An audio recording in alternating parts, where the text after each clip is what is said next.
Welcome to Out of the Teapot podcast, a podcast where we share incredible journeys of Zimbabweans who have stepped out of their comfort zones and into new countries, cultures, and experiences. Join us as we explore the challenges, triumphs, and inspiring stories of life beyond borders. Whether you're part of the diaspora or just curious about life abroad, there's something here for everyone. Tune in, get inspired, and discover the world beyond the teapot. Don't forget to subscribe, follow us on social media, and share your thoughts with the hashtag Out of the Teapot podcast. Okay, today I have a special guest. I'm going to let my special guest introduce herself and then we'll take it from there.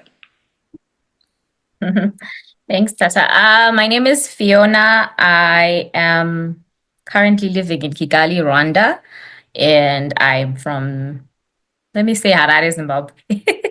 Yeah. That's a very brief introduction, Fiona. What else can I say? Oh, okay. I can tell you what I do for a living. I work in public health. Yeah, I work in public health. So in Rwanda, I work in public health in the NGO space. And basically, I work supporting the Ministry of Health in different activities from digital health, climate health, anything where they need support, we plug in. Yeah. Well, thank you for that. So you're welcome to the podcast, Out of the Teapot podcast. I just want to talk to you about growing up in Zim and how was that for you prior to you leaving Zim. I know you've stayed in other countries too, so we will touch on that. Like prior to that, how was living in Zim? How was it growing up as a Zim girlie? How was it? I think it was fine.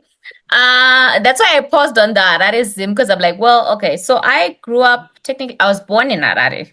And then I think when I was a baby, our family moved to Mutare.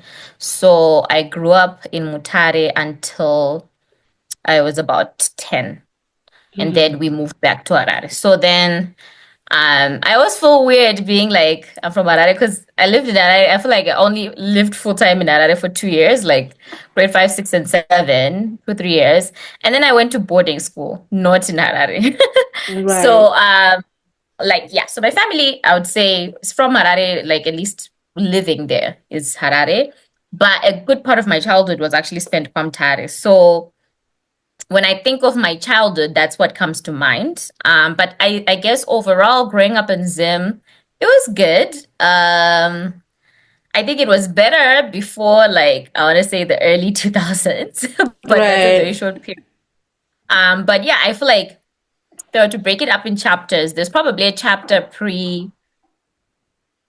was it 2000, Pagadona Dol, or something like that. There's that Right. period, right? Where the economy tanked. And then there's the life after the economy tanked. And then there's the life as things got worse. And then there's dollarization. I feel like all of those There's chapters always like stages in Sim, right? Like at it's never like different. Yeah. So early childhood, it was amazing. I remember like my mom was a teacher.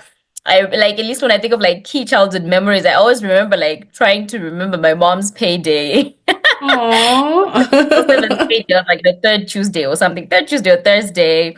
And then we would go in my mom's 323 Quatium and buy my steak and kidney pie. Or, Core memories. she had like is it the Madeira cake that she liked, or this other one, the layered one with cream salt, right? So those are kind of like my core, like early childhood memories in Zim, like Zupo running, or The like real Zupko, not Zupko the real Zupko, Masam. not these little ones we had, or like at least from Tare because it wasn't like the capital, like it wasn't as big. But I remember, Henzichi, not sure. Kwaiuya, not the circus. Henzichi, but Luna Park. Luna, no, kind of like Luna Park, but where they would bring all the rides and everything. So in Right. Mutare, yeah, we are like it wasn't there all the time. So I feel like there was a time it would be open per park, and then we'd get to go and go for the rides, or when which are the key, or like the first time what do you call it? That's simpisa. Like when we had chicken in, pizza in, and like Chicken slice. like before chicken slice, like those are like my quarter of like living in a small town, I guess, in Zim, a small Right. city, not a Kamtari is a city. But Yes. it was great, you know. It was really nice. Things weren't like, you know, I don't come from a well-off family, but we made do, you know, at that time in our childhood, and things, you know, were good for like the conditions that we were in. But I do remember, I mean, I Right. didn't understand economics or anything, but I do remember a time where there are things that I never had to worry about. And then all of a sudden, there's now a time in our life where we now had to worry about those things, about chingwa or the price of fufu. Or Petro, like, Kotiku, Kenya, do you remember? Saturday Kenya, the yellow one. But Yes, honestly, we I've used to go asked to my Kenya. Kenyan friends if they actually eat that satsa, and they were like, I don't even know why we called it Kenya, but the yellow I don't know sadness, why it was God. called Saturday Yeah, Kenya. so Yeah, I had balga the those other are day. not Do you those remember are not my phone balga? memories. Bulga was like 2008. I was in high school then. Oh yeah. We didn't have Bulga in our high school. We Yeah. had what is even the English name? Manuchu Stamp. We had Samp. Sam. Oh, I I'm think at always the looking time for Samp. Now that now, I'm but grown, they I were, we want we were to having try it those for things. But that uh time, no, no ways. We were we had not it as a having it. replacement for bread.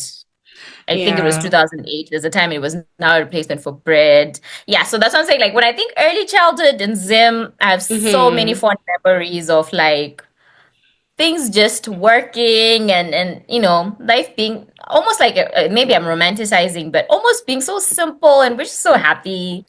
And Oh, then yeah.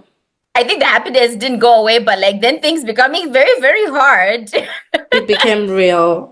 in the Yeah. early 2000s. But even then, yeah. So I grew up in Zim until I was like 19. Um, what else about my time in Zim? Like I Okay. said, The Manicaland is a big 2008 part of it. era, Mhm. you were like in high school, you say, right?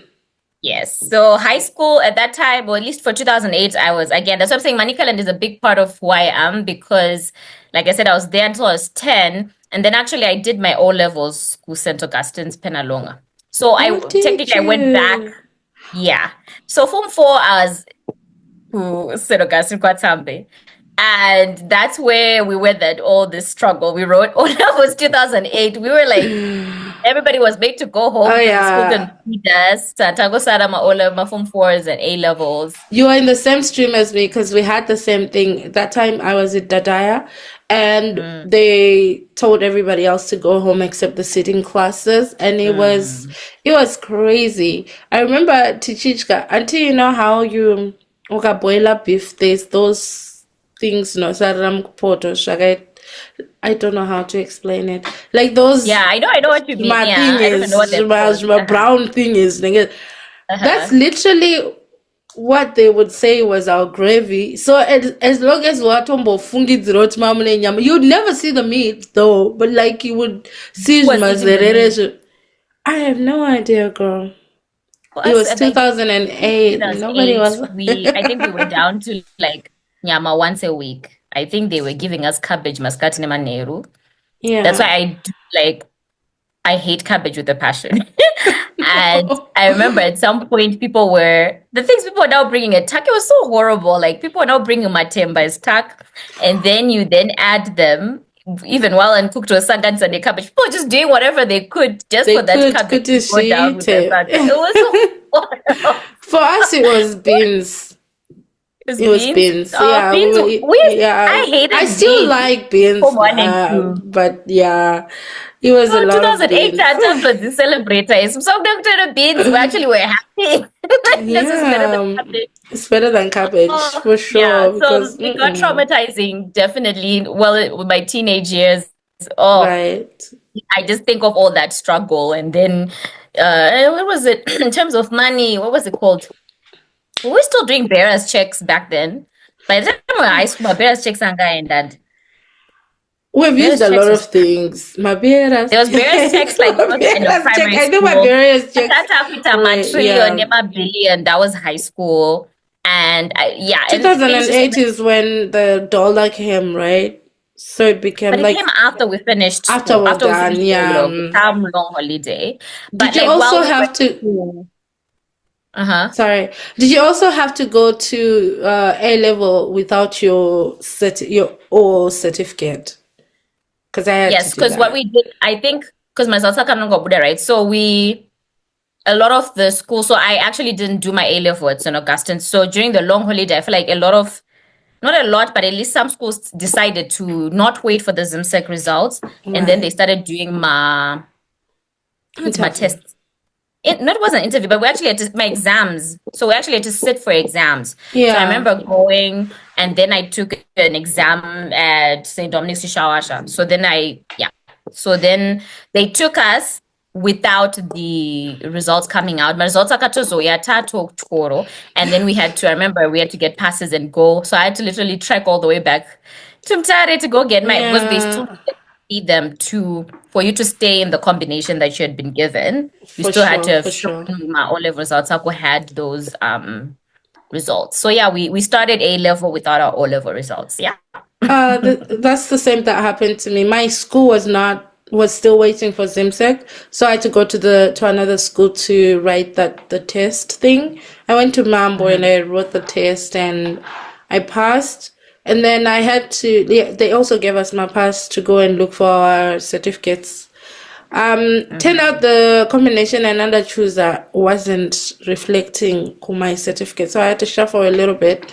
I had So to they change shuffled, but one. it was So only like the first term. I didn't get the first term. It was towards the end of first term. Was it beginning of second it was or around was second six? term because I remember Mm.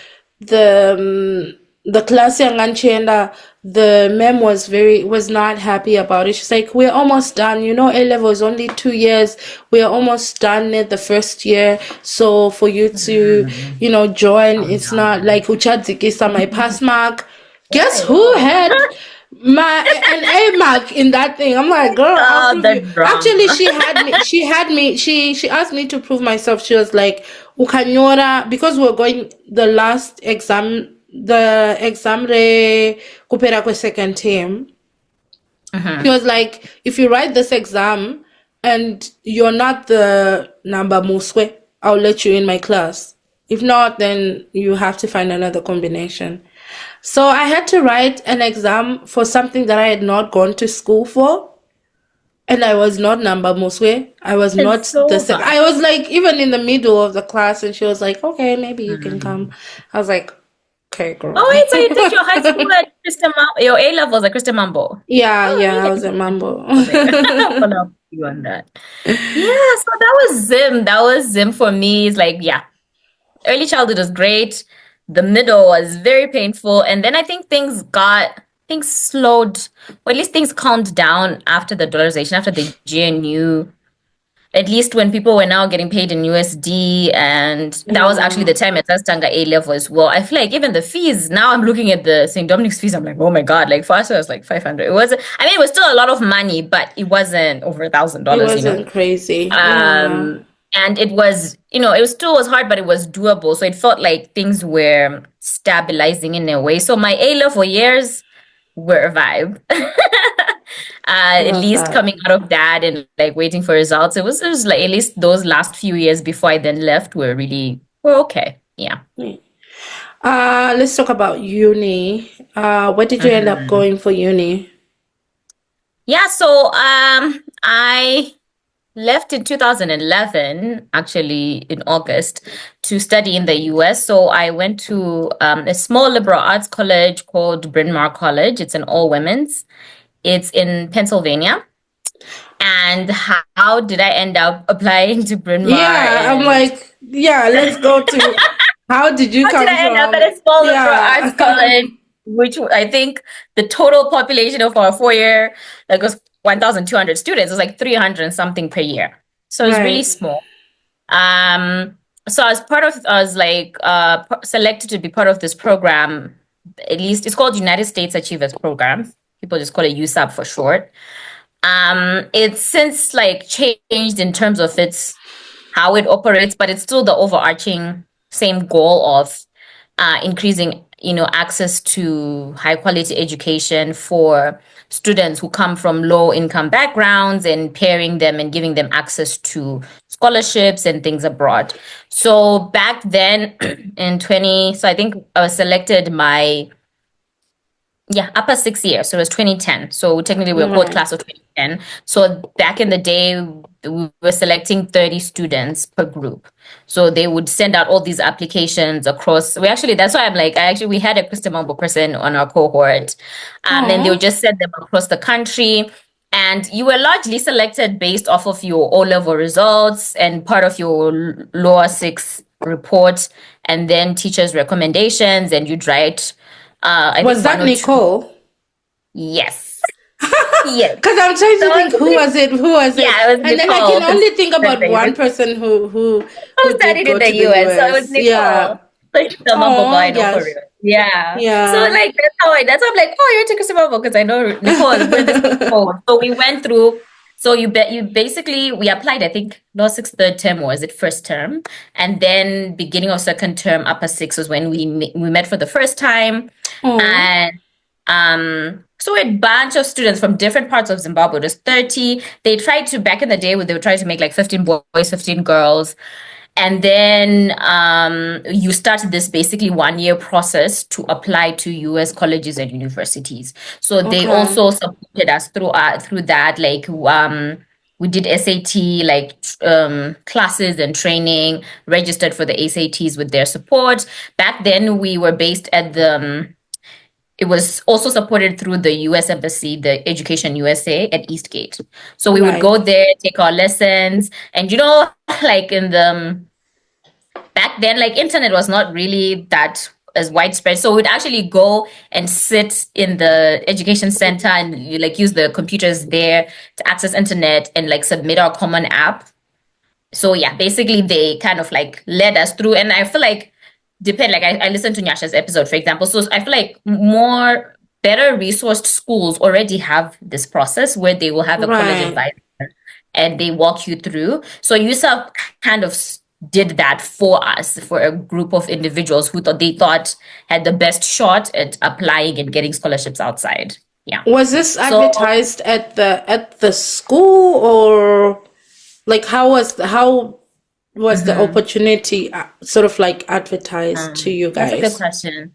At least for us, I think what they did, at least I think that's what I'm saying, the model has now changed I say we because I'm also, I'm still once USAP, you're always USAP. And now there's a community school. So now USAP actually starts from A level, and they now have a campus, and they now take students at the lower six level and then walk them through until they apply. But back then, and I think they still do a nationwide search. I don't know how many they enroll each year. And so for at least for 2009, 2010, they would... So funny because I'm laughing because of the change in technology, because back then they were paper applications. Oh yeah. So my paper applications used to be dropped off headmaster's office, actually. Okay. I think that was the main source of outreach was, resources were limited as well, right? It's not like they were, So I think they tried as much as they can to schools that were close to Harare. Maybe sometimes they would meet one-on-one with these heads or deputy heads and explain to them that this is what this program is about.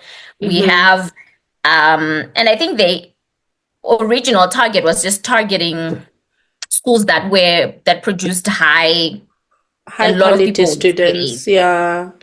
Plus, so also I think it would be on the discretion of, because a class would have many kids, right? So it would be on the discretion of the administration to decide this person is political. I don't think it would be political in a sense, unless there would be people who obviously run, but I think it's more based on merit. Yes, the person that people have merit. Yeah, what? Because the program was only taking 30 students. For example, our year at Shishawasha, right? And I only went to Shishawasha for A level, but I'm saying that year, I think everyone in the stream that I joined on average had 8 A's and above. Yeah. So then, like, and I'm pretty sure it's probably the same for like Bonda, for Bonte, for Yeah. Mom. So it's like, so then, and there was no cutoff point in the criteria. It just said they need to possess these four qualities: high academic success, they need to have shown high leadership Leadership. potential. Yeah. They need to have shown that they are in some way, like they like to give back and be engaged in their community and like to serve. And then there was like a fourth criteria that I'm forgetting. Oh, and also Yeah. become a low income Income background. Yeah. background. Those were the four criteria. They weren't like, at least the academic one, because I remember, because 2 years later I was then part of a reviewing committee. So I Committee. remember, Okay. so we would get like, I think our year was over 1,000 applications, and the year that I reviewed to get over 1,000 applications, and And then you everyone who have to applied cut it down to 9, 10, 30. 11, 12 A's. So Yeah. so the academics, that's what I'm saying, it gets a little tricky because everyone is doing well and everyone has Everybody's doing well. Yeah. Everybody is, I don't so think, like, most people are like in that middle income, low income background. It's like right, because it's very people Zimbabwe, right? are like, yeah, even the I people can pay who for my have, US education yeah, alone, right? Because at the end of yeah, the day, it's low income in terms of would you be able to afford this university degree on your own? And the answer is like, if your parent is a civil servant, like almost nobody, like yeah, by default, no, right? Because US universities are very expensive. So it was yeah, very tricky. I think at Shasha, I think it was announced or something, but the applications were there and you could just go and knock at the sister's office and get and do it. it. And so Okay, a lot of people are like, I don't think I want to study. I don't think I would even be selected. A lot of people, there's a lot of self-selection out. And then yeah, also because the application was pretty, I feel like, at least for me, like all the science girlies, like you also needed to write. And that's a key part of also the US application process because you have to write your personal statement. your So a lot personal of people are like, statement, your story. they don't go and all I of that. recently So had people to are like, write my personal statement for like school that I'm applying here, and it's, oh my goodness. exactly. It's It writing is feels like hard, you right? have And to, people are like, yeah, so it's, a lot of people I feel like were scared. I was even scared to apply, to be honest, right? I remember seeing it and be like, I qualifies me, say like the rest of the application, and then the 2 pages that I can write your, you would pick there were two sets of prompts. One was personal, one was career based of like, I don't know, if you're president for the day, what would you do? Or, how would you design a perfect world? What would it look like? And then there was a prompt around like your personal story, trying to basically mimic what a college application would look like, and you'd give it your first shot. And I was like, right. I don't know if I can do it. And shout out to my brother because he was the one who came that visiting Sunday before it was due. Oh, And I was showing him the application. He's like, you have to try. You have to at least give it a shot. oh, And shout I out to also your like brother for real. self-selected out because I was like, oh, my A's are not number one. Again, I was so intimidated because I was around all these straight A kids. And I was like, kuno kuma 10, 11, 12, akita kuwanda. Like, why would they pick me and I have less than the others? Exactly. But my brother was like, just write. You never know. And yeah, I think did Santa have one or two? Yeah. Because usually it ended up just each school would end up getting one or two. Getting They one or two, rarely. yeah. Yeah. So that's Oh, how that's I nice. landed on the path to study in the US. And then for the actual application process itself, because you also have to apply, like you also have to pay, right? You pay for the common application. I think each application, I don't know how much it costs now, maybe $60, $80, I don't know. So Okay. there wasn't a lot of money either. So our advisor would make everybody pick up to 4 schools. I think after the second or third one, they become cheaper. So I think everybody got 4 schools. And you'd get some advice and suggestions after doing some retreats and stuff on like suggestions of what would be a better fit. Like if you're like, I don't know, for example, like all the MPC for the math people or the people who wanted to be in tech, if they had a good enough SAT score, might have been suggested to do like some institute of technology, like MIT or whatever. Right. It was always and if you want to be in the arts, maybe you would be suggested a university or college that's known to want to take international students and or fund them, and also has a good arts program. So she tried to do a lot of matching like that. And that's how I landed Bryn Mawr, because I think that year to kind of rank, like rev up acceptance rates for us, because it was Right. still a gap, right? It wasn't guaranteed. I think we were probably the first group or the second group where we all, for the ladies, everyone who wanted to got to pick like all women's colleges because they were also more Oh, likely to attend. And like so I remember like there's like the they're called the Seven Sister Colleges, which were historically universities or colleges that were started at a time where the Ivy League was not accepting women. Um, right. but they were meant to be like the academic equivalent or whatever to the Of the Ivy Ivy League. League. So Okay. he had the list and was like, oh, this one is known for this one is known for that one. And I had done sciences, so I kind of knew I wanted to be in the science slash health field. And I was I was like, oh, biology, I love biology, da, da. So Bryn Mawr kind of felt like a good fit. Right. I mean, I remember reading the brochure, but what do you really know when you're like The 17, brochures are 18 full year of old? like, diverse people sitting on a lawn, opening a Yeah, and book, and like you're you can't really like, tell. I mean, you can try. Maybe I feel like nowadays it's probably better with social media. You can follow a day in the life. But back people who then, go there, when I look back, yeah. I'm like, wait, such limited information. But we really just went off of what we read on the website. If you were Right, lucky, sometimes you could find a university or college where another Zimbabwean, whether you up or not, is already there. And right, sometimes we would reach out to them and ask for interview or have them help you with your application. But Bryn Mawr didn't have, actually, it actually had. So actually, I was paired to one student at the time who was studying there at the time. oh And she nice. sounded really cool. And I was like, oh, okay, maybe I could do this. So it was actually my top choice. And I applied early decision two. So when you apply early decision, it means you are fully committed to that university. So you're basically telling them that they are your first choice. So that Yeah, means the to a certain extent speed up the review of your application, and then okay, they tell you yes or no quicker. And if they give you yes with the right kind of financial aid package, it's an automatic yes. Sometimes, okay, yeah, basically you're not allowed to then turn them down because you've made that commitment to them. So right. I applied early decision to Bryn Mawr. So I knew by like I think February was when the ED2 decisions came out. So February of the year after my Nice. age, I kind of Guys, knew this is what I I was was going to talking the to US. Nyasha about. That, like, for some kids, they already knew what they were going to do while they were still in high school. But when time tichiri kungo tenderera. I didn't know either. I just knew I was going to Bryn Mawr, but I can't say I knew what I wanted to do. But at least I knew that I had gotten accepted into this college, and They that's what they I didn't did. specify which program you're going to do there. Well, it depends. Like, so for me, I went to a liberal arts college, and liberal arts colleges have a slightly different approach to learning, right? Mm-hmm. For most colleges, you don't have to declare your major until 2 years in. So with the liberal arts Um, curriculum, for the first 2 years, you do what they call like general credits that cover what they think of as like every student, whether you then major in this or that, should have taken credits in history, credits in writing, credits in science, so that you're communication. well-rounded.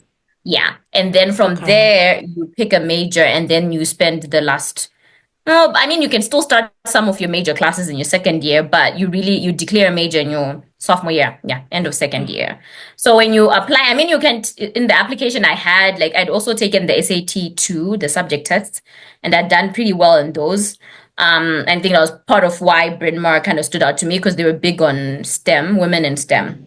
Nice. So I think my application, I did set it up in that direction of like, I'm looking to pick a certain science subject. I don't know which one. And then I went. How Yeah. was the? Do you remember how the visa process was? Yeah, actually, oh my God, I've done the US visa process so many times at this point in my life. It was, to be fair, like, because we were students, so you are applying, you're getting an F1, which is a student visa. So it's a Mm-hmm. slightly, I won't say it's easier because you can still get denied, but I'm just saying Yeah. when you have gone through the process, you've applied for university, you have the offer letter, and if you have the scholarship, whether it's full funding or usually, like for me, like I had a full financial All package that right. showed that Bryn Okay. Mawr was covering like 95% of the cost. Um, and like I had no criminal record, basically for Yeah. student visa, then you get it. Yeah. I was just reading a thread on Pau Shamariwedu. I don't know if you follow that group. It's a group of Zim women. On Facebook. Yeah, I don't really like Facebook, but sometimes when you're in those groups, okay, I like, thought Pausha Wedu isn't that one about the no, wait, husbands? the Pao Shamariwedu is the husbands. Okay, so that one was Zizo. There's two groups that Is it there's one? Okay, Zizo Kumdzimayo Nasi or something, where people just encourage each other to go to school and stuff. And this lady was posted today and was like, Manawake Anyuma the US visa. And apparently like home ties and stuff. I'm like, bro, this kid is like 18. How do they have home ties? Hana basa, hana, like they don't have home ties that much. And if they're going on a study visa, why would that even matter? But yeah, so I guess there was just people just saying, okay, you apply again, they try to like show that, life is good in Zim. I really want to go back to Zim and all this. Yeah, and it was like, wow. Intent to like, yeah, and also just I mean, I'm not an expert, but yeah, it's a lot to do with like, you're right. I think the biggest one that I know a lot of people getting sent back for is proof of funds. Proof of funds. For any country, right? Not just the US. The country always wants that you will not be a burden to the place that you're going. System. That you can financially cover yourself. She had said that she has a sponsor, like somebody, like the aunt is in Canada and they're going to sponsor that and all that. So people are just like, but I've heard nowadays people are going through this Empower thing where they give you loans to go to the US, so you don't have to wait for like scholarships or sponsorships. More like a loan thing that I've been reading about, and it's like, okay, but yeah, that's an option. Yeah, I guess. I'm thankful that I've never had to do any visa interviews, to be honest. I'm like, I don't know. It kind of feels like you're begging. It is. I mean, it kind of feels very beggish. Like, please. You pay them, but you are begging. You pay them, and you put everything. You put everything. You put like your personal statement. To pull up like my dad. You put your dad's my policy, my salary, baboko, medical aid, card remittance, everything. Yeah, no. And for me, the infuriating part is at least that like, it's never more than like 5 minutes, right? It's never on the actual like one-on-one with the consular.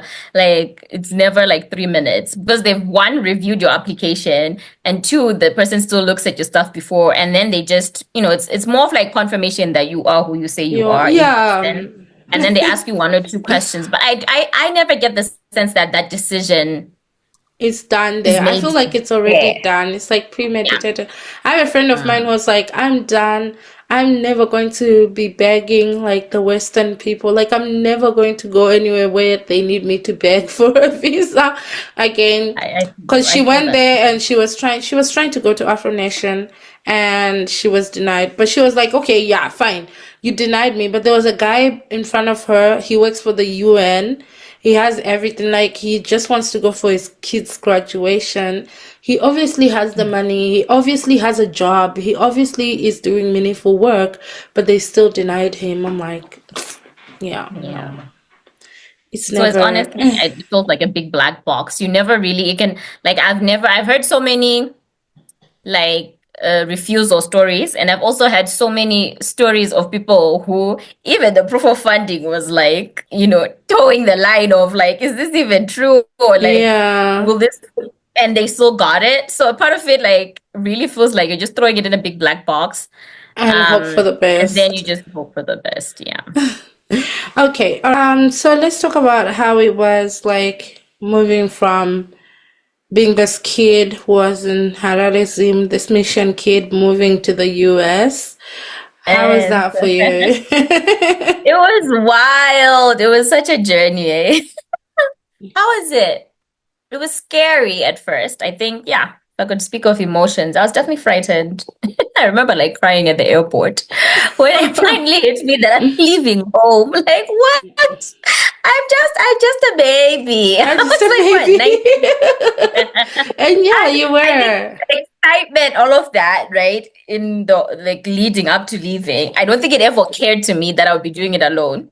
Until I Everybody was just traveling by themselves. yeah. There was no like a And I'd never place. flown. I had never left Zim, not even by land. Right. So it was the first time. It was the first for a lot of things. Look I at think that you made it leaping scary. right to. I mean, we did the good thing with USAP is we did have a pre-departure orientation that really helped. Okay. So they kind of walked us through like even the visa process. We got guidance.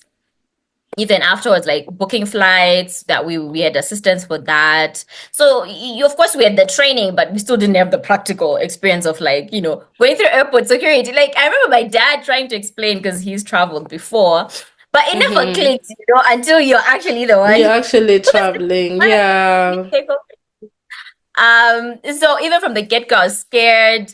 I also, looking back, I've actually been reflecting about it a lot. I'm like, looking back, you're right, it's a leap of faith. So a lot of things I feel like we, as a family, by we, I mean as a family, we just didn't think through. We just really rolled the eyes. They're like, Sha, also no alcohol. And that didn't set me up really great. First, Yeah. but Bryn Mawr was also a really good place to be an international student or to be a Was student in it general. I feel like nice? it being a small college, I was very like even to depart, like we had an international students orientation that was 3 days long, and then we had the full, like we called it customs week. It was like the full week of orientation for all students.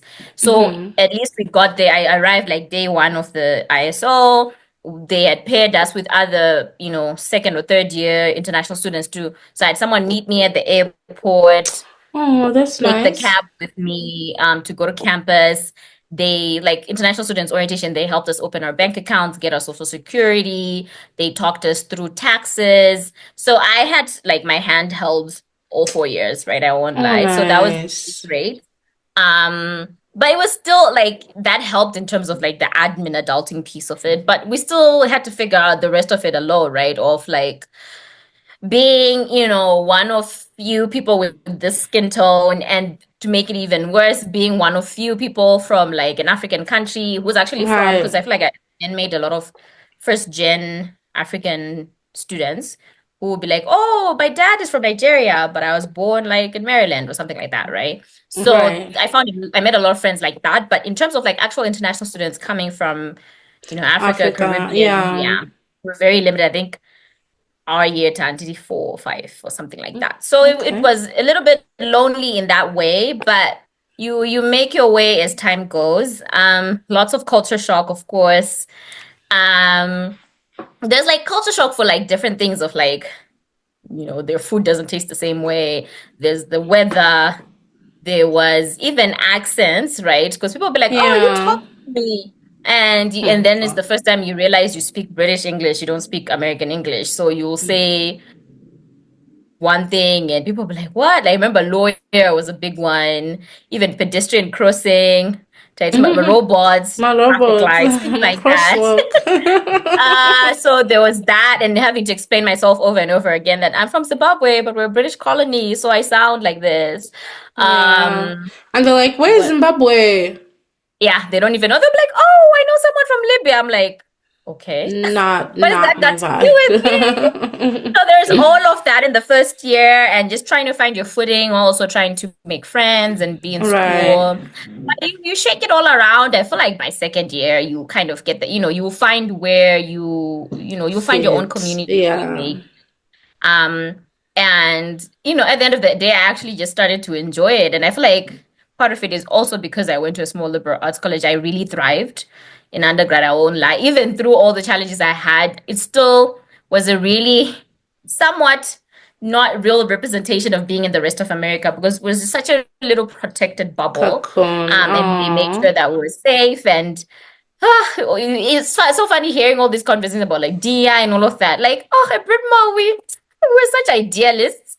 Like, everyone, they made an effort. If you say, I'm the only person from Zimbabwe and I don't feel welcome, people would like, put up flags and, try to welcome you. To Because welcome that you. kind of Oh, that's space, we were nice. so far left, which I loved. But in reality, I'm like, but nowhere else is like this, It's especially doing under this. Trump's Yeah. administration.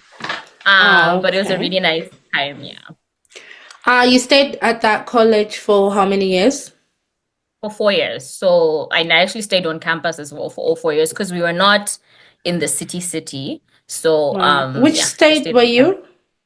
Pennsylvania. So we were like Oh, a 25-30 minute train ride from Philadelphia. Yeah.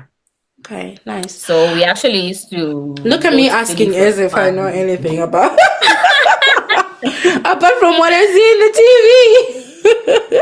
You've seen stuff. Which shows have like Pennsylvania as like a theme? You've Penn seen State. PA-based shows. I'm trying to Penn State remember is which Pennsylvania, show. yes. And Pennsylvania is a big state, right?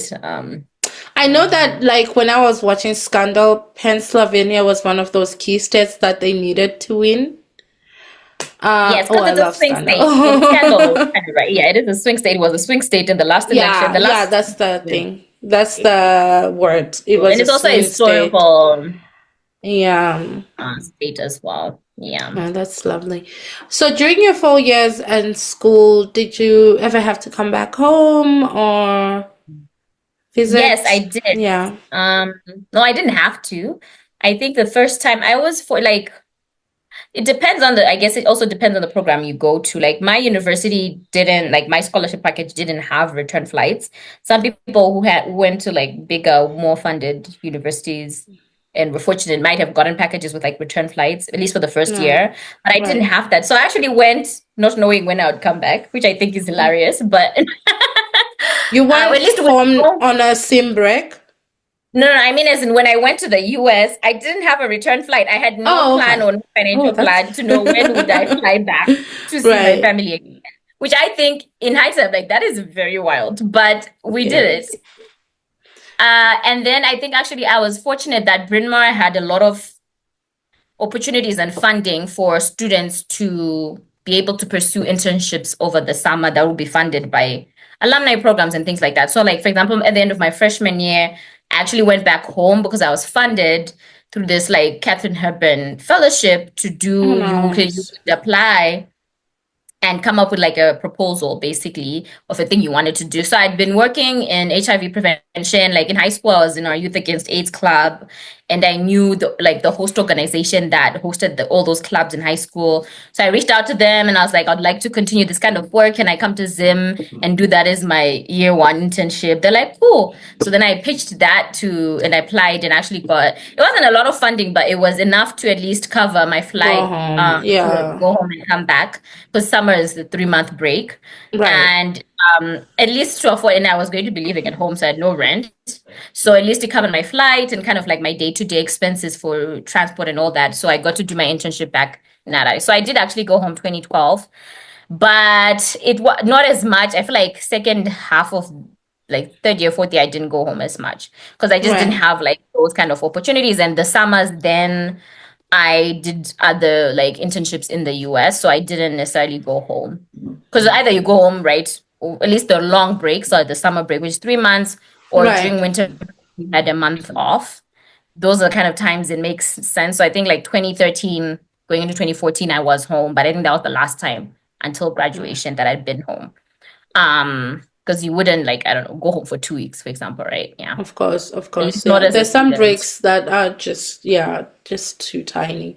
All right. So, did you finally decide which major you wanted to do out of college? And Yes, yeah. I did. I did by the end of my sophomore year. We had a deadline. It took me a while. I think I was just stuck between chemistry and biology.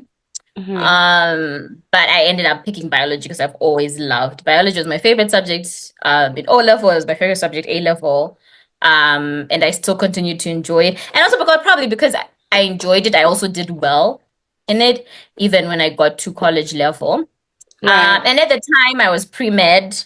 So either way, I knew it was going to be a science major because it just makes it easier to cover Of course. some of your pre-med requirements while you're doing that. So yeah, I decided on biology. And then I also did a minor in what we called at the time Africana Studies. Yeah. What did that entail?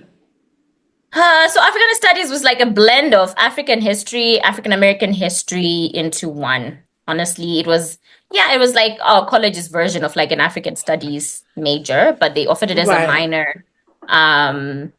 And we took like his classes like history of African colonization 101, history of like we went through like slavery in I America hope and kind of they were not doing the whole why, like the advantages of colonization, because right no, it was now I'm really like, why were good. they teaching us the No, it wasn't advantages from of high colonization? school. Like what was that? Yeah, from high school. Like what No, were the no, no. advantages of colonization? What do you mean advantages? No, actually, I think my It pissed African me studies off. minor actually radicalized me, if anything. But Yeah, I know I actually was one of going my to. favorite professors, and he was a mentor of mine. I feel like in my time at Bryn Mawr. Also, he was just the homies because he was from DRC. Aww, Shout out Professor Kalala. love He was like Congo a dad people. to me the whole time I was an undergrad. So his specialty was African history, specifically African health and like African culture's understanding of health and that impact on like disease and how people think of healing in Africa. Right, So a lot of my classes that I took leaned on that side because I used to like taking his classes, and also I just liked it to take because the interest in health and specifically health in Africa.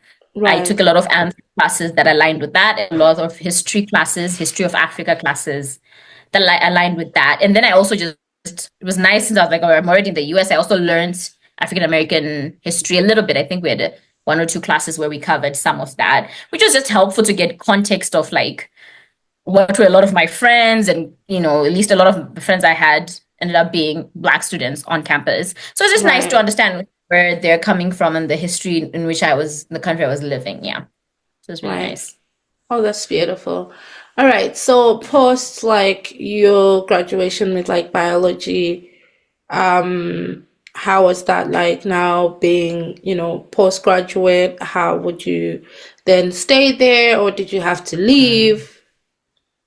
Yeah, good question. So, when you are on an F1 visa as a student in the US, Right. you, by law, at least pre-Trump, I don't know what it's going to look like now. At least pre-Trump, on a F1 visa, everyone gets what they call OPT, which is Okay. optional practical training. I think there's the equivalent of that in the UK, for example. So in the US, that's 12 months, where 12 months post your graduation, you are allowed to seek employment without Okay. needing permanent residence or citizenship status, or at least if the employer allows, they can employ you and then you work. And the goal is to say the justification for it is right. You trained in this country, you can get opportunity to basically like get an intern year, right? Right. An attachment year. So that's yeah. And then I think I don't know when this started, but we also had if you were a STEM major, so any science, technology, engineering, math majors, also got an additional, and that one was called STEM OPT. So in addition to those 12 months,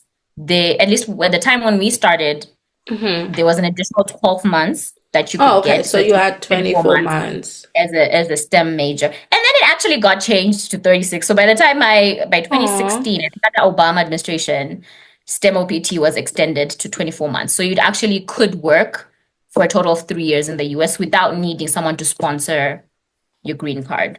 oh, But at the nice. time that I graduated, it was so you first apply for the 12 months. You have to apply, it costs money. You have to do like 3, 4 months before graduation, and you get that card. And that's what you would then, because when you're a student, when you're on an F1 visa, you do get social security, but you're on Right. student. So legally you're not allowed to work Right. outside. You're allowed to work on campus, and they On can see that campus. through Yeah. your taxes and your SSN. So the OPT kind of ties that to your SSN and gives you permission to be employed outside of that. And then I think you have about 6 months post graduation to get the job. So even if you have your OPT card, You if you do still not need get to. Yeah. either Oh, 20 no. hours or 40-hour job within 6 months, then you're out of status and then you have to leave. So that created a little bit of a pressure towards the end of my senior year to be like, and then you're Zimbabwean, right? I think that's also the other. The Yeah. pressure is from you are The Zimbabwean, and there's pressure this is thinking of Westa. The pressure increases, right? It's like usadzoke kumba, right? It's kind of like you're already Like there, Liana not out Zoka. away Nobody is supposed to to come be back. there as long as possible. So you don't want to be out of status, which means you kind of have to get a job or you figure out your next steps within 6 months of graduation. That's basically the time Right. clock you're on. Yeah, so I being a bio major, for me at least, actually wasn't as great as I thought. And in terms of employment wise, at least if you're not immediately going to grad school, I thought it was Right. different for like my friends who were econ majors or computer science who were going to consulting or finance. I felt like a lot of those, whether it's my cohort members in USAP or even on Right. campus, I felt like they had more Better opportunities. Yeah. employment opportunities. For us, it's really hard if you're not really applying for like a research fellowship or something. And I was just too stressed. I was just like, let me just graduate. So I focused on graduating and finishing my thesis. So at graduation, when I walked the stage, I had no plan. I always tell people like there was no, people are graduating. I'm like, I got a job. No, that was not me. Hooray. I Did your just like family come for graduation? my dad was able to come, which is really Oh, great. that's sad. So he was able to come and it was really great. So we spent a couple weeks together and then I immediately had to start job searching. So I was actually fortunate because again, like I said, we're in Pennsylvania and there's a big inn in Philly, which was like 30 minutes out. There's a big network of like a hospital network. So I actually got a job.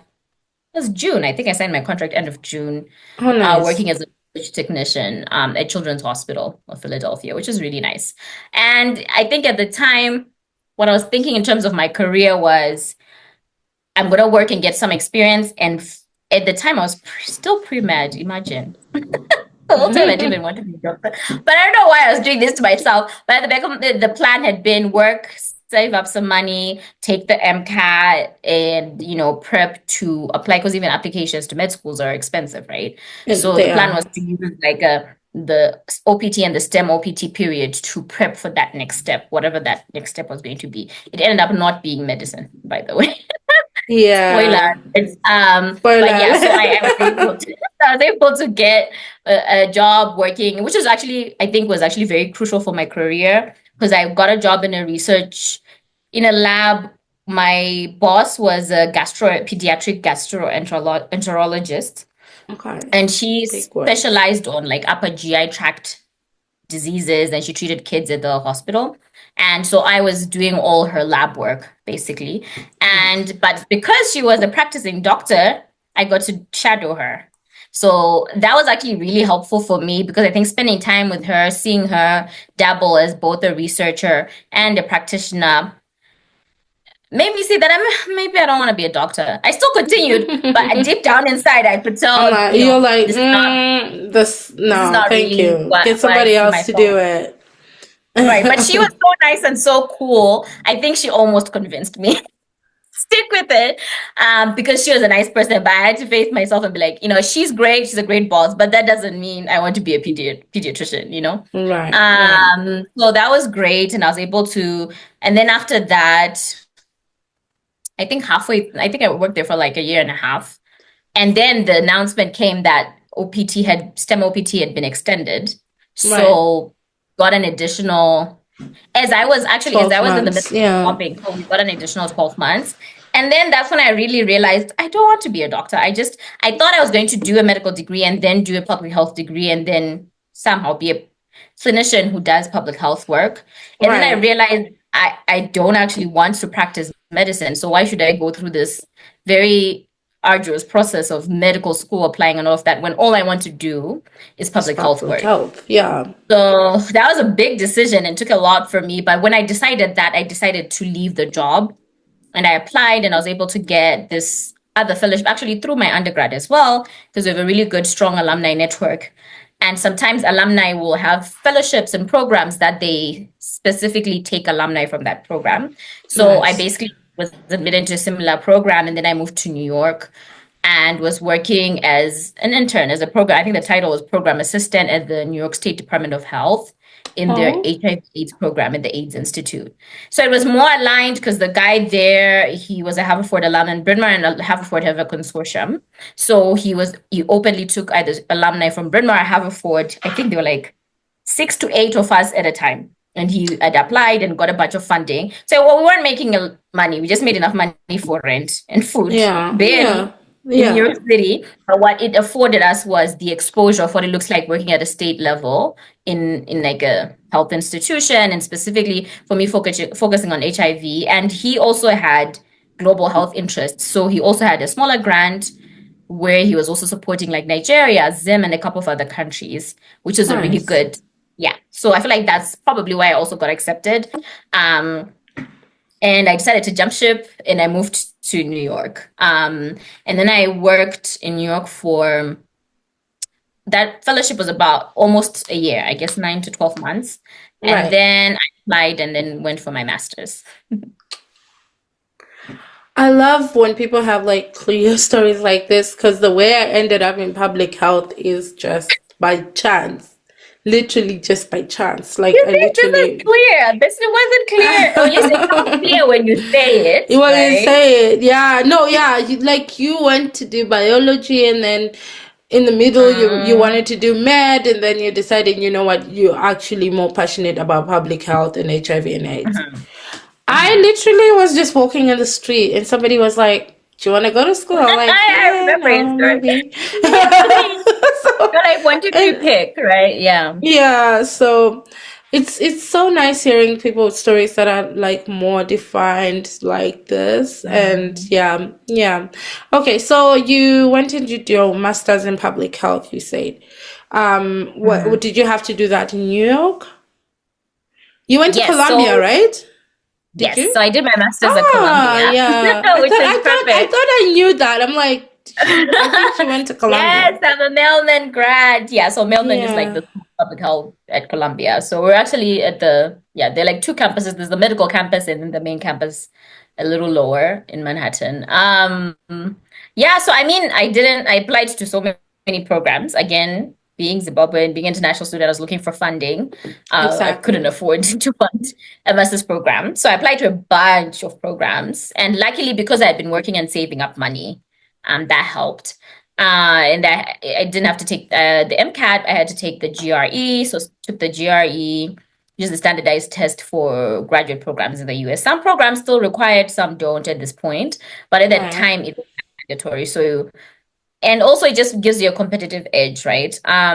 Luckily, because I had over 2 years of work experience, I think that also helped. So I got accepted to many programs, but not many programs had funding. So it was like, yes, we'll accept you, but we need 120,000 from you. Like, I don't have that. So when it came down to it, Columbia did give me the best financial aid package I could get as an international student, especially for masters, because masters is really hard.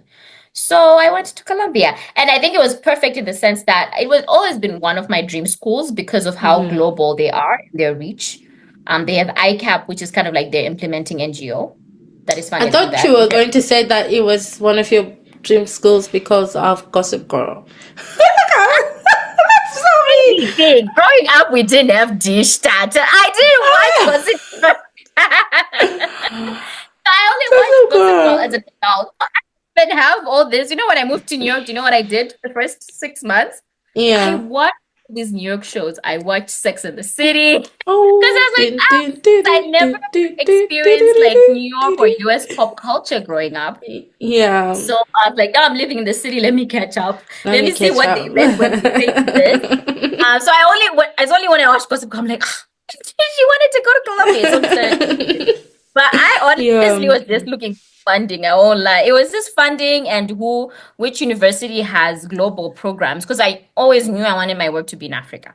So for me, that meant I had to kind of shoot high, because only universities with funding, even consider having like a global focus. A lot are domestic, which makes sense because it's their country.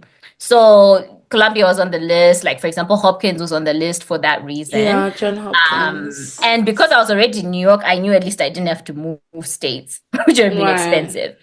Yeah. So I feel like that's also the reason why I then picked Colombia. Yeah. You're the perfect students. You know, those students who show home ties, like those students who really want to go back home. You know, most students will be like, yeah, I'm gonna go back to my country, you know, yeah. But when it comes to it, like they're not working They're like, towards that. But like, no. I'm not going So for back. me, it's actually an interesting push pull because I don't know if I would like. How can I explain it? I am passionate about public health, and my passion for public health comes from being Zimbabwean and having grown up in Zim. And so when I say I want to go back to Zim, I think in my head I mean it in terms of my career. Like I don't think I don't see myself practicing public health work in any other context that's not Africa. Because I've never Right. even my brain has never even tried to think like whenever I'm writing a paper, whenever I'm doing research, even when I would be doing, assignments in undergrad or whatever, I would always think, okay, if it's not Zimbabwe, at least let it be Kenya, let it be DRC, let it be, because then I could somehow relate Yeah, and to the feel struggles more there. connection Yeah. and would I feel thought I more was meaning. gonna be wanting to use my public health now that I'm here. But after It so much research, I realized that it's not. No, It's it's different. not. I Yeah, think it's that I had different. the exact same Yeah. feeling when I finished undergrad and I was looking for jobs. And then when I would say, and I remember I had like my dean of studies in undergrad, he had even connected me to somebody who was doing an independent major in public health. And I Mm-hmm. talked to a lot of people. And whenever I would talk to the people who were talking about their basically domestic public health, I could not relate. I could not feel passionate. I could not say, oh, I can't wait to like do the work, right? Right. But I think my passion for public health is really like tied to my identity as a Zimbabwean. Yeah, so I agree that if I were ever to leave public health, or if I was ever not ever to have to work outside of the African context, I don't think I would be in public health necessarily. Yeah, yeah. I was doing research. I was like, yeah, maybe this is the time to like get back to it. And I'm like, you know, no. Because the I issues will are stay in different. The issues protection. I are will different. stay in like Because the domestic issues are very different. violence. I think Yeah.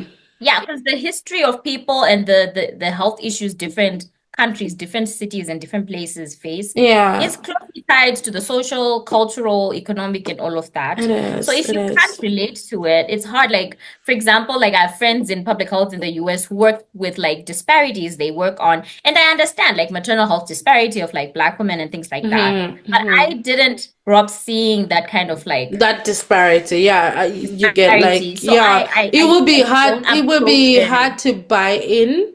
Like you will because it's your work, but like when it comes to like your core values, it will be hard to buy into that. Yeah, or like I think at least under the Obama administration or like later on, like even the big push around like substance abuse and things like that. I'll be listening and it's like all new information. Like, oh, I mean now I know in Zim we have, people using a lot, but like Yeah. cocaine, what do I know about cocaine use? Like how could I even apply for a role that's looking Like, for why somebody? are you using like a really expensive I can't drug? You relate. have a lot you have a lot of money. Yeah, so I couldn't Yeah. relate. So I wouldn't be passionate enough to pursue that work and enjoy it. Okay. Um, yes, to do like you said, as a job, yes, to do work and get health You outcomes, have to true. do what you have to do. Uh, But like to as in the feel buy-in, yeah. connected, not as much, yeah. Yeah. Okay, so after your master's, would you get an extension again to say, you've worked, you've gone, you need also 12 months to look for work, the same thing that happens with like undergrad. Okay. Yeah, so it's across all degrees, the 12th, the OPT. I think it's maybe for masters it might be 11 months. I think it's actually still 12 months. So I had that and same because I'm Zimbabwean and a hustler, but also generally because I did like epidemiology. So I did my master's for us, the MPH at Columbia was a 2-year MPH and you pick a department. They're like 6 departments. So I was in the epidemiology department and Right. epidemiology is classified as a STEM subject. So because of that, I also had both OPT and STEM OPT. Nice. Um, yeah. Did you work after your master's, or did you just Not in the decide you US. were So that's where done? my US story ends.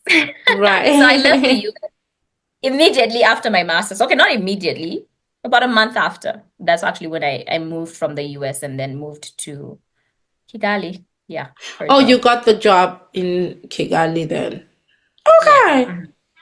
Yeah. So it's a straight move. It wasn't, and it wasn't, how can I put it? I didn't plan on like, I mean, like I said, I've always thought, Africa, health and Africa, because that's Yeah, my, it worked out for you so but I perfectly. didn't go out looking for a job in Rwanda. I went out going looking for a job for a certain group of employers that I thought would be great. And my current employer happened to have a role that they wanted to be based in East Africa.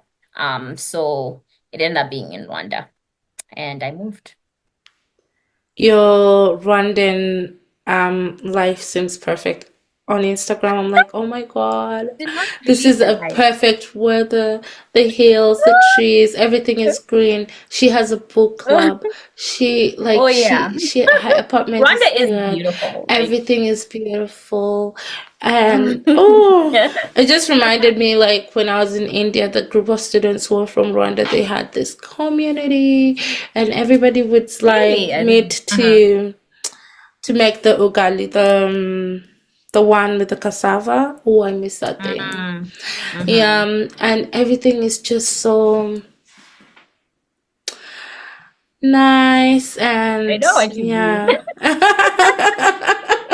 Yeah, but this is the Rwandan vibe. They're very like calm and like elegant and like Mm-hmm. yeah. Mm. Yeah, but it's Yeah. been a vibe. I've been based in Rwanda ever since. Yeah. I So love it's been that over for 5 years. Yeah. Yeah. So as we are wrapping up, Hmm. what lessons or pieces of advice that you would give to a young girl looking at you and thinking, I want to go out into the world. I want to go to the US. I want to go study outside. Hmm. I want to do something with my life. Yeah. Advice. I'd say go for it. Don't hold back. Don't like, like I was talking about earlier with the USAP application. Don't self-select out. Just give it your best shot. It doesn't mean you'll get it. It doesn't mean you'll get it all the time, but you might as well try. And you don't know. You don't know what you don't know. So you might like, I guess this is Sagittarius and me talking like I'm an adventurer, but like just go for it. Hey, like yeah, not to be cheesy, but the world is literally your oyster. Like I never like I was telling my friend the other time when Salty Soul came to Kigali, and I was laughing and I was like, when I moved to New York, even all my moves have been very like spare of the moment of just like I'm making this decision, I'm doing it, and I've never regretted any of them. But I remember moving Right. to New York from Philadelphia and being scared because I'd never lived in the city. Like what? And that weekend, Salty Soul had a concert.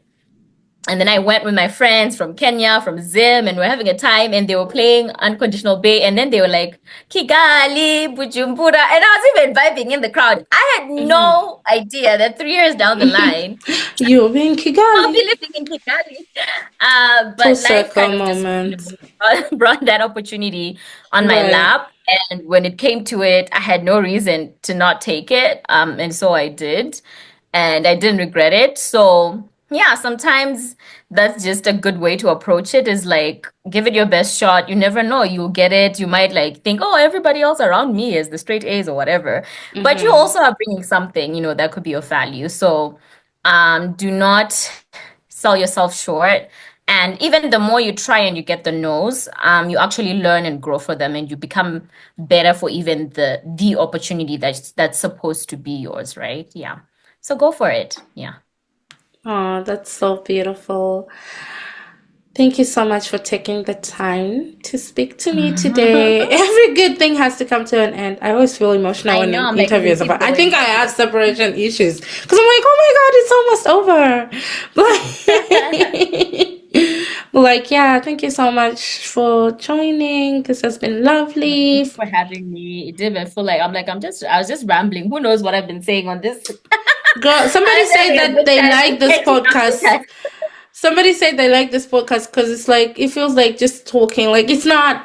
It's not like formal. Like I'm not trying to do too much. Like we're just chilling. We're just talking. Yeah, no, thank you for having me and giving me the opportunity to share a little bit of my story. Hopefully, people learn something or find something interesting. Oh, yes, and can I shout out my podcast? Yes, please plug it. Yes, so speaking of passion and public health and loving Africa, I do have a podcast called Utano Public Health Chats. And it's on everywhere you listen to podcasts. It's basically a podcast where I interview different people. I even had I was a guest. as a guest talking about her career. So it's a career-focused podcast, but really it's just trying to showcase, like I was saying, like I didn't have a picture of what could I do with my life, and I didn't know people who looked like me who were doing things in public health. So that's what I'm trying to recreate and bring different Africans from different backgrounds to share about their career journeys to public health and what it's like working there. So if you just want to hear other people who are working in the field and what that looks like and what they did to get there, please tune in. I can send you the link and you can put it in the episode notes. Yeah, I will definitely put it. I have the link. I'll put it in the description. I'll even put a link to my own episode on her podcast, so that Yeah, and then people can get some of the context. Yes, you can get more context of like my career trajectory. Because yeah, thank you so much once again. Let's catch up soon. Yes, we do need to catch up. We do. Offline, even more tea than I shared today. I know. All right, I'm gonna stop recording now. Thank you for tuning in to Out of the Teapot podcast. We hope you enjoyed today's episode and feel inspired by the stories of Zimbabweans making waves around the world. If you loved what you heard, don't forget to subscribe, rate, and leave us a review. It helps others discover the podcast. Follow us on social media to stay updated on upcoming episodes and behind-the-scenes content. And if you have a story to share, we would love to hear from you. Use the hashtag #OutOfTheTeapot podcast or reach out directly. Until next time, keep exploring, keep learning, keep growing, no matter where you are in the world.